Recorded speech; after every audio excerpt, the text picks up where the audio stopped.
কলাইয়ের ডাল রাতে ভিজিয়ে রেখেছিলাম।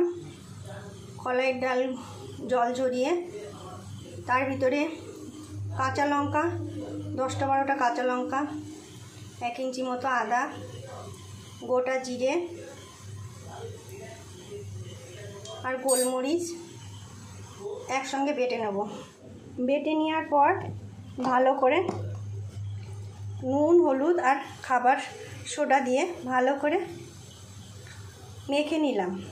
এবার ফুলুরি আকারে ভেজে নেব গুঁড়ো তেলে। এই ফুলুরি দিয়ে বানাবো দই ফুলুরি। ফুলুরিগুলো সব ভাজা হয়ে গেছে।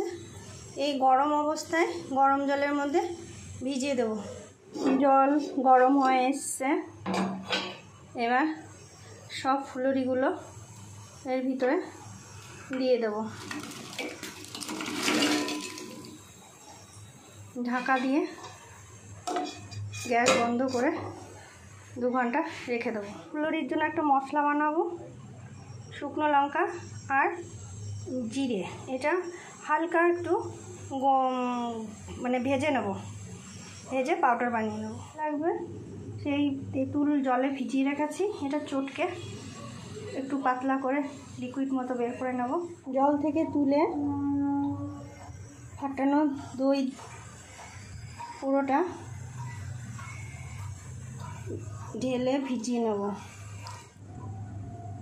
এবার বিট নুন, সামান্য বিট নুন, যেহেতু নুন দেওয়া আছে, দইতেও নুন দেওয়া আছে, তাই সামান্য বিট নুন ছড়িয়ে দিলাম। এবার ভাজা মশলাটা ছড়িয়ে দেব।